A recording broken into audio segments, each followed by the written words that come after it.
I'm Rick Madden, owner of 512 Property Inspection, based in Austin, Texas. Here with my good friend, Carl Herrick, who's a realtor based in Nevada. Yeah, Rick, not only realtors, we're also real estate investors. And we've really found the value of having a home inspection. One of the key things about having a home inspection is more than just a punch list item for your bank. We've had people who have asked us, why did you have 30 home inspections and you only bought 20 homes? I told them it's kind of self-evident, and that was that the other 10 homes that we had inspections on did not meet our criteria or had something wrong with them that would have cost us more money to fix than it was worth. I agree, Carl. There's different types of home inspections, whether it's a warranty inspection, a new home inspection, a pre-sale inspection. It allows the owner or the potential buyer to actually gain the knowledge of what deficiencies are within that home. And as you know, there's problems with owning any home, and everything can be fixed. It just is a matter of how much time, effort, or money that individual buyer wants to stick into that particular home.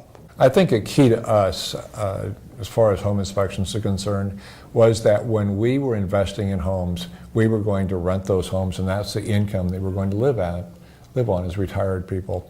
And I think we felt that it was important to make sure that there was no hidden or unseen things that inspection would bring out that we were going to have to deal with later. I agree. Typical home inspections are going to deal with the systems like the foundation or the heating, air conditioning, plumbing, drains, vents, fireplaces, types of things that a typical home buyer is not going to notice when they're looking at purchasing their dream home.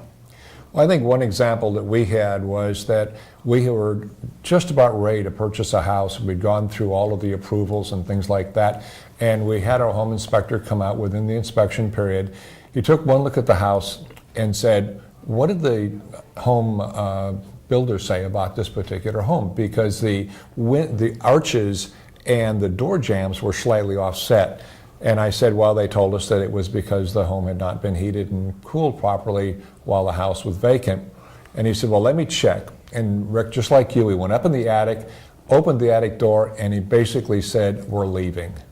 And I said, well, that sounds awful ominous. He says, actually, the main beam that goes across the top of the house had failed, and that was the reason that the frames had been misaligned and those types of things, and it was actually a potential hazard for the building. So right there, that little piece of news and the ability to understand that we would have had to replace that has paid for all of the home inspections we've had, even though we didn't buy the homes. Right, and again, it's not the inspector's place to, should I say, kill the deal, because that is a perfect home for somebody, but it just wasn't the perfect home for you. And I can give you another example on a brand new home warranty inspection, where I inspected a home and the pitch of the roof was completely wrong, and that amounted to just bad workmanship. And if I wasn't up on the roof actually looking at what the problem was and seeing the amount of caulk that whoever put on there to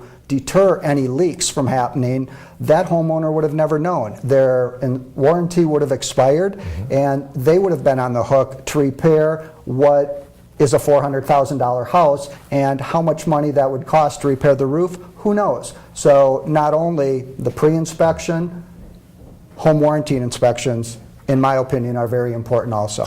Well, we had a situation where actually a home inspector we were normally using wasn't available because of a health issue in the family, so we hired another one when we bought the house we're living in.